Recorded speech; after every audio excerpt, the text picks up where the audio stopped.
খুব অল্প পরিমাণ ফুলকপি দিয়েই কিন্তু রেসিপিটা তৈরি হয়ে যাবে। তো দেখুন এটা কিভাবে কাটতে হবে। প্রথমে বোটার দিক থেকে একটু কেটে বাদ দিয়ে এইভাবে চাকা চাকা করে কেটে নিতে হবে।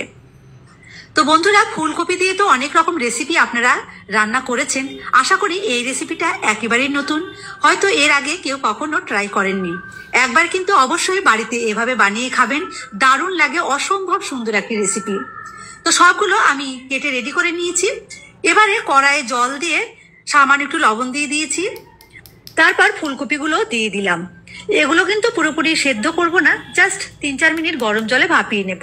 আর ফুলকপি রান্নার আগে কিন্তু অবশ্যই গরম জলে লবণ দিয়ে একটুখানি ভাপিয়ে নিতে হয়, তাহলে সম্পূর্ণভাবে জীবাণুমুক্ত হয়ে যাবে। অনেক সময় আবার ফুলকপিতে পোকাও থাকে, তাই এভাবে করে নিলে সম্পূর্ণভাবে ক্লিন হয়ে যাবে। দেখুন আমি ফুলকপির টুকরোগুলো একটি ছাকনার উপরে তুলে জল ঝরাতে রাখলাম। আর এদিকে আমি 4খানা স্টিলের বাটি রেডি করে নিয়েছি। বাটিগুলোতে একটুখানি করে সাদা তেল ব্রাশ করে নেব। তেল ব্রাশ করে দিলে খাবারগুলো খুব সহজেই উঠে আসবে।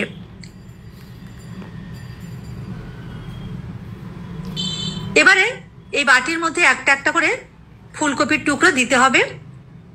আমার কিন্তু এখানে শুধুমাত্র 4খানাই লাগবে। আমি অন্য একটা রেসিপি তৈরি করব, তাই একসঙ্গেই ফুলকপিগুলো কেটে ভাপিয়ে নিয়েছি। খুব অল্প পরিমাণ ফুলকপি দিয়েই কিন্তু রেসিপিটা তৈরি হবে। তবে যদি আরো বেশি করে তৈরি করতে চান তাহলে আরো কয়েকটা বাটি আপনারা রেডি করে নেবেন। তো ফুলকপির উপরে দিয়ে দিলাম পেঁয়াজ কুচি, আর ঝালের জন্য একটুখানি করে কাঁচা লঙ্কা কুচি দিয়েছি। এবারে দেখুন এখানে আমি একটা বাটিতে একটা ডিম নিয়েছি। ডিমটা খুব ভালো করে ফেটিয়ে নিতে হবে। ডিমটা ফেটিয়ে আমি একটা বাটিতে ঢেলে দেব। প্রত্যেকটা বাটিতেই একটা একটা করে ডিম ফেটিয়ে দিতে হবে। আমি একটা একটা করে ডিম ফেটিয়ে দিলাম যাতে সবগুলোতেই সমান পরিমাণ ডিম থাকে। তবে সবগুলো ডিম একসঙ্গে ফেটিয়েও কিন্তু ভাগ ভাগ করে বাটিতে দিয়ে দেওয়া যাবে, তাহলে সময়টা অনেক কম লাগবে। আর এই মুহূর্তে যেসব বন্ধুরা আমার এই ভিডিওটি দেখছেন, আপনাদের মূল্যবান সময় দেওয়ার জন্য অসংখ্য ধন্যবাদ জানাই। ভিডিওটি সম্পূর্ণ দেখুন, ভীষণ ভালো লাগবে। একদম ইউনিক একটি রেসিপি। শীতের দিনে এই রেসিপি না খেলে বড্ড মিস করবেন। দেখুন আমি সবগুলো বাটিতে একটা একটা করে ডিম ফেটিয়ে দিয়ে দিয়েছি। এবারে টেস্টের ব্যালেন্সের জন্য উপরে একটুখানি করে দিয়ে দিচ্ছি লবণ। সামান্য একটু করে লবণ ছড়িয়ে দিতে হবে। আর সামান্য একটু করে দিয়ে দিচ্ছি শুকনো লঙ্কার গুঁড়ো। আমি 4খানা রেডি করছি, তবে লোক সংখ্যা বেশি থাকলে কিন্তু বেশি করে বানিয়ে নিতে হবে। ব্যাস, বাটিগুলো রেডি করে নিলাম। এদিকে গ্যাস ওভেনে কড়াই বসিয়ে বেশ খানিকটা জল দিয়ে দিলাম। তার উপরে একটি জালিযুক্ত প্লেট বসিয়ে দিয়েছি। যে কোনো ছিদ্রযুক্ত প্লেটের উপরেই কিন্তু এগুলো স্টিম করা যাবে। এখন বাটিগুলো বসিয়ে আমি স্টিম করে নেব। 4টে বাটি বসিয়ে দিয়েছি একসঙ্গে। এবারে ঢাকা দিয়ে গ্যাসের ফ্লেমটা মিডিয়ামে রেখে 5 থেকে 6 মিনিট অপেক্ষা করলেই সুন্দরভাবে রেডি হয়ে যাবে। এর মধ্যে যেহেতু ডিম দেওয়া আছে, তাই স্টিম হতে কিন্তু খুব বেশি একটা সময় লাগবে না, 5-6 মিনিটই যথেষ্ট। তো দেখুন খুব সুন্দরভাবে ফুলে উঠেছে। 6 মিনিট পর ঢাকনাটা খুলে দেখাচ্ছি। এগুলো কিন্তু পুরোপুরি রেডি। এবারে আমি কড়াই থেকে তুলে নেব। এখন বাটিগুলো একটুখানি ঠান্ডা হতে দেব, যেন হাত দিয়ে ধরা যায়। দেখুন বাটিগুলো পুরোপুরি ঠান্ডা হয়ে গেছে। এবারে খাবারগুলো এর মধ্যে থেকে বের করে নেব। খুব সহজে বেরিয়ে আসবে, যেহেতু আমি বাটিগুলোতে তেল ব্রাশ করে দিয়েছিলাম, তাই বের করতে কিন্তু কোনো অসুবিধা হবে না, একটাও ভাঙবে না। দেখুন কত সুন্দরভাবে বেরিয়ে এলো। দেখতে কিন্তু খুব সুন্দর দেখাচ্ছে। আর ভেতরে যে ফুলকপিটা দিয়েছিলাম সেটাও খুব সুন্দরভাবে আটকে আছে। প্রত্যেকটা থেকেই একইভাবে বের করে নেব। সাইড থেকে ছুরি বা চামচ দিয়ে একটুখানি ছাড়িয়ে দেবেন, তারপর উপর করে ধরলেই কিন্তু বেরিয়ে আসবে। তো দেখুন কত সহজে আমি সবগুলো বের করে নিলাম। এবারে এগুলো কিভাবে রান্না করতে হবে চলুন সেটা দেখে নেওয়া যাক। গ্যাস ওভেনে আমি আবারও একটা কড়াই বসিয়ে দিয়েছি। এর মধ্যে দিয়ে দেবো সাদা তেল। এটা কিন্তু সাদা তেল বা সর্ষের তেল, যে কোনো একটা দিয়ে রান্না করলেই হবে। তেল ভালোভাবে গরম হয়ে গেছে। এবারে একটা একটা করে রেডি করা ফুলকপি গরম তেলে ছেড়ে দিতে হবে। তবে এগুলো কিন্তু খুব বেশি কড়া করে ভাজার একেবারেই প্রয়োজন নেই। হালকা গোল্ডেন রং করে ভেজে নিতে হবে। একটা সাইডে মোটামুটি 1.5 থেকে 2 মিনিট ভাজা হলেই উল্টে দিতে হবে। তো দেখুন একটা সাইডে আমার ভাজা হয়ে গেছে। এবারে উল্টে দিচ্ছি। গ্যাসের ফ্লেমটা মিডিয়ামে রেখে হালকা আঁচে ভাজবেন, যেন কোনো দিকেই পুড়ে না যায়। হালকা গোল্ডেন রং করে ভেজে তুলে নিতে হবে। দেখতেই পাচ্ছেন ভাজার রং ধরেছে, আর দেখতেও অসম্ভব সুন্দর দেখাচ্ছে। এর থেকে আর বেশি কড়া করে ভাজবো না। এবারে একটা একটা করে তেল ঝরিয়ে তুলে নেব। এমন ভাবে ভাজা হয়েছে উপরটা ক্রিস্পি আর ভেতরের দিকটা সফট। টমেটো সস দিয়ে যদি এইভাবে ভেজে নিয়ে খাওয়া যায় দারুণ টেস্টি লাগবে। তাছাড়া গরম ভাতের সাথেও এভাবে ডিম ফুলকপি ভাজা পরিবেশন করা যাবে। আমি সবগুলো তেল ঝরিয়ে একটি প্লেটে তুলে নিলাম। এটাকে এবারে সাইডে রাখছি। এখন বাকি রান্না করে নেব।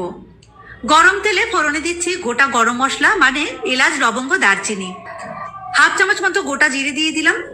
ফোড়ন হালকা আছে একটুখানি ভাজা হবার পর দুটো কুচনো পেঁয়াজ দিয়ে দিলাম। এবারে গ্যাসের ফ্লেমটা মিডিয়ামে রেখে নাড়াচাড়া করে পেঁয়াজ একটুখানি ভেজে নেব। খুব একটা কড়া করে ভাজবো না, পেঁয়াজের রং বদলে গেলেই হবে। দেখুন পেঁয়াজ ভাজা হয়ে গেছে। এখন এর মধ্যে দিচ্ছি 1 চামচ আদার পেস্ট আর 1 চামচ দেবো রসুনের পেস্ট। আদা রসুনের পেস্ট দিয়ে আবারও মিডিয়াম আছে একটু নাড়াচাড়া করে ভেজে নিতে হবে, যেন কোনো মশলারই কাঁচা গন্ধ না থাকে। মোটামুটি 1.5 থেকে 2 মিনিট ভেজে নিয়েছি, খুব সুন্দর করে ভাজা হয়েছে। এখন এর মধ্যে দেবো গুঁড়ো মশলা, তাই গ্যাসের ফ্লেমটা লোতে রেখে হাফ চামচ দিলাম হলুদ গুঁড়ো আর 1 চামচ দিচ্ছি শুকনো লাল লঙ্কার গুঁড়ো। এতে ঝাল আর রং দুটোই হবে। টেস্ট অনুযায়ী দিতে হবে লবণ। আমি 1 চামচ মতো লবণ দিয়ে খুব ভালো করে মশলা কষিয়ে নেব। গ্যাসের ফ্লেমটা লোতে রেখে মশলা কষাতে হবে যেন গুঁড়ো মশলা পুড়ে না যায়। হালকা আছে খুব সুন্দর করে দেখুন মশলা কষিয়ে নিয়েছি, মশলা থেকে তেল ছেড়ে দিয়েছে। এখন এর মধ্যে দিচ্ছি একটা কুচনো টমেটো আর বেশ কিছুটা ডুমো করে কাটা ক্যাপসিকাম। এগুলোকে আবারও হালকা আছে একটুখানি মশলার সঙ্গে নাড়াচাড়া করে কষিয়ে নিতে হবে। আর যে বাটিতে আমি ডিম আর ফুলকপি স্টিম করেছিলাম সেটা বের করে নেবার পর কিছুটা ডিম বাটিতে লেগেছিল, তাই বাটিগুলো থেকে সেই ডিমগুলো ছাড়িয়ে এর মধ্যে দিয়ে দেবো যাতে কোনো কিছু নষ্ট না হয়। এবারে সবকিছু একসঙ্গে খুব ভালো করে কষাবো যেন টমেটো আর ক্যাপসিকাম একটুখানি নরম হয়ে আসে আর মশলা থেকে তেল ছেড়ে যায়। তো দেখুন সবকিছু সুন্দর করে কষিয়ে নিয়েছি, মশলা থেকেও তেল ছেড়ে দিয়েছে। এবারে এর মধ্যে দিয়ে দেবো গরম জল। জলের পরিমাণটা ঠিক করে দেবেন, খুব বেশিও নয় আবার একেবারে কমও নয়। যেহেতু রেসিপিটাতে একটুখানি গ্রেভি থাকবে তাই আন্দাজ করে জল ঠিকঠাক করে দিয়ে নিতে হবে। এবারে গ্যাসের ফ্লেমটা মিডিয়ামে রেখে 4 থেকে 5 মিনিট জাল করে নেব। তারপর রেডি করা ফুলকপিগুলো এর মধ্যে দিয়ে দিতে হবে। হালকা হাতে নাড়াচাড়া করে একটুখানি মিশিয়ে দিতে হবে, খেয়াল রাখতে হবে যেন ভেঙে না যায়। এখন ফুলকপিগুলো দেবার পর আবারও 2 থেকে 3 মিনিট জাল করব। সব শেষে দিয়ে দেবো একটা গুঁড়ো মশলা। এই মশলাটা দিলে স্বাদ আর গন্ধ অনেক বেশি ভালো হবে। আর মশলাটা কিভাবে তৈরি করবেন সেটাও আমি বলে দিচ্ছি। কড়াইয়ে 1 চামচ করে দিয়ে দিন গোটা ধনে, গোটা মৌরি, এলাচ, লবঙ্গ, দারচিনি, একটা শুকনো লঙ্কা আর হাফ চামচ গোটা জিরে। এবারে শুকনো খোলাই হালকা আছে নাড়াচাড়া করে মশলা একটুখানি ভেজে নিতে হবে। হালকা সোনালি রং ধরলেই একটা পাত্রে রেখে একটুখানি ঠান্ডা করে মিক্সিং জারে গুঁড়ো করে নিতে হবে। সেখান থেকেই 1 চামচ মতো মশলা আমি এখানে মিশিয়ে দিচ্ছি। তো বন্ধুরা, এরকমই আরো ইউনিক রেসিপি যদি আমার চ্যানেলে আপনারা দেখতে চান তাহলে চ্যানেলটি কিন্তু অবশ্যই সাবস্ক্রাইব করে রাখতে হবে আর রেসিপির নোটিফিকেশন পাওয়ার জন্য পাশের বেল আইকনটিও অন করে রাখতে হবে। তো দেখুন আমি মশলা দেবার পর খুব ভালো করে মিশিয়ে নিয়েছি আর ফুলকপিগুলো উল্টে পাল্টে মিশিয়ে দিচ্ছি যেন সব দিকেই সুন্দরভাবে মিশে যায় আর এর মধ্যে মশলার ফ্লেভার ভালোভাবে ঢুকে যায়। দেখুন গ্রেভির উপরে তেল ভেসে উঠেছে আর গ্রেভিও একদম ঠিকঠাক আছে। এর থেকে বেশি কিন্তু শুকিয়ে ফেলা যাবে না। রান্নাটা আমার একদম কমপ্লিট হয়ে গেছে। সবশেষে উপরে একটুখানি ধনেপাতা কুচি ছড়িয়ে গ্যাসের ফ্লেমটা বন্ধ করে দিয়েছি। এবারে সার্ভিং প্লেটে তুলে নেব। তো বন্ধুরা, এরকমই ইউনিক সব রেসিপি যদি আপনারা আমার ফেসবুক পেজে দেখতে চান তাহলে আমার পেজটি কিন্তু ফলো করে রাখতে হবে।